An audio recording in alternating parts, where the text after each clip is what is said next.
Principles of Sports Nutrition.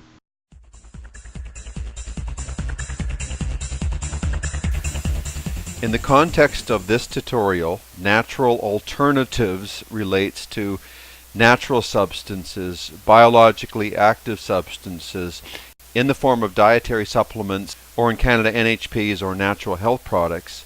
The context here is that natural alternatives, do they have any value, and can they be used as a so-called alternative to a steroid or growth hormone or any of the doping agents that are currently utilized by many athletes in professional and elite sport, including those who work out down the street at your neighborhood gym, because the significant number of people, the highest percentage of users of these doping agents, are not elite athletes. They are commoners. They are non-professional athletes that go to the gym and work out and take growth hormone and crank and inject steroids to build muscle, to power up, and to project themselves as something that would be impossible to achieve otherwise. The best approach, and this is my own personal approach as a health practitioner, a naturopath, a teacher, and a mentor, is to tell kids the truth about steroids. When you're talking to a group of young adolescents, or when someone comes at you and asks your opinion about steroids, you have to tell them the truth. Tell them that steroids have a significant effect on power and strength. They can build muscle quickly and in ways that are impossible without them, but also include the facts about the risks and the effects that they have on the heart, on the brain, on the immune system, and on the skeletal system. Plus, of course, there's the mental addiction risk that in itself creates psychosis and a wide variety of mental and emotional aberrations that might leave the consumer of these agents in the dumps, in a state of depression, and in a spiral that leads to nowhere fast at the end of the day. So here's a very important point in context, that none of the side effects associated with taking steroids or doping agents can be said to be true about taking creatine or glutamine or antioxidants or whey protein isolate. That's the wonderful thing about the dietary supplements. They have no side effects. They're from nature. The locks fit into the keys.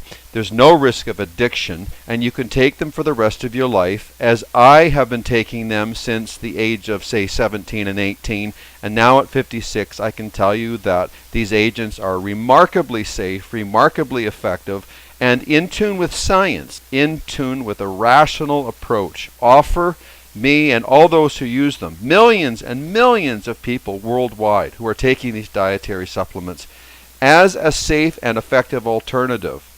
These things are reliable long-term, and they will not get you into trouble. Another couple of points. First of all, people who take steroids, who are religious and committed to their effectiveness, use them strategically. They understand what they do. They understand when to take them and when not to take them for the most part. And there is a science also to the use of steroids, including growth hormone and various analogs of testosterone. Well, I recommend taking the same approach with dietary supplements. I designed a hierarchy of athletic supplements, a pyramid that tells you where to start, how to begin, and where to finish or keep going. You start with what is essential. Vitamins and minerals are essential to the economy of wellness, to our physiology, our biochemistry. You don't start with creatine until you get the fact that vitamin B2 and chromium, which are essential nutrients to humans, they have to be sustained first and foremost before you can derive any benefit from taking some of the other supplements which have great value, which are further up the pyramid. So you start with the essential nutrients, the micronutrients, you move up to antioxidants, and then I would recommend strongly that you consider taking a pre and a post-workout shake consisting of water and essential fatty acids, things like hemp and pumpkin and flaxseed oil, combined with whey protein isolate.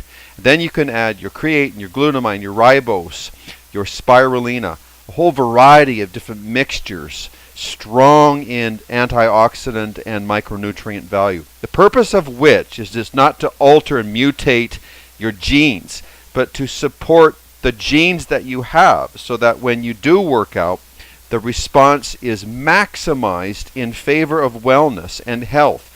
It doesn't go against the grain of your existence like steroids and growth hormone. They do things that your body can't keep up with long term. And one thing I've learned about anything that is suggested to do is that if it is not sustainable long term without evidence of health and wellness as an outcome, in other words, if anything that you do causes damage, the rule is don't do it, or don't do it for long. And finally, most bodybuilding magazines mislead young readers by promoting supplements that make ridiculous claims without any evidence. And they're typically, that is, the supplements, they're typically reinforced and illustrated by athletes who take steroids and or with the help of technology and airbrushing and massaging the photos and making them to be something that they're not, make the reader think foolishly that taking the supplements as advocated and advertised is going to give you the results that you see in the person holding the jar of whatever substance they're promoting. Okay, just assume this, that 80% of sports nutrition products on the market are fallacious, ridiculous, have no value. They don't really hurt anyone like prescription drugs and some of the more serious recreational drugs, and certainly growth hormone in high quantities or testosterone in the massive doses that some athletes take. Some of these ridiculous products that are sold in magazines, they won't hurt you, but they're useless. It's a waste of time, money, and energy.